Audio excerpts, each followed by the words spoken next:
तो राम राम विशाल है। आज सवेरे के बजे 5 में चल पड़ा जिम खोलने। यार है और साथ में इसका दोस्त चल भाई सिंह।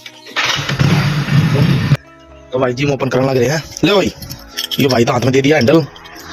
राजी हो जा, हाथ में लेते तो क्या हाथ है। ये शटर ओपन होने लग रहा है भाई। बोर्ड लागो उतार कर। मैंने सुनी ऐसी बॉडी बनाएगा एक दिन। ये अपना निखिल सर आया भाई।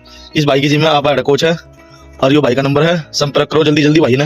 हाँ सारे डाल की मशीन अपने तो है। एक वीर सिंह बॉडी बना के चला जाएगा।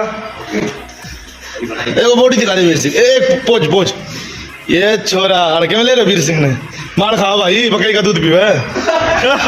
छोरा बेटा है। बस आप सभी जल्दी जल्दी जिम में आओ और मेरे पे ट्रेनिंग लो और अपनी बॉडी बनवाओ भाई। जैसे वीर सिंह की बॉडी देख ली होगी आपने, ये सारा मेरा करा धरा हुआ है। और बकरी का दूध तब नहीं पीना है जब बॉडी बन सके, चाहे उठने का पियो। क्यों भाई? हाँ। और ये तो भाभी का दूध पीता है। ठीक है भाई, राम राम।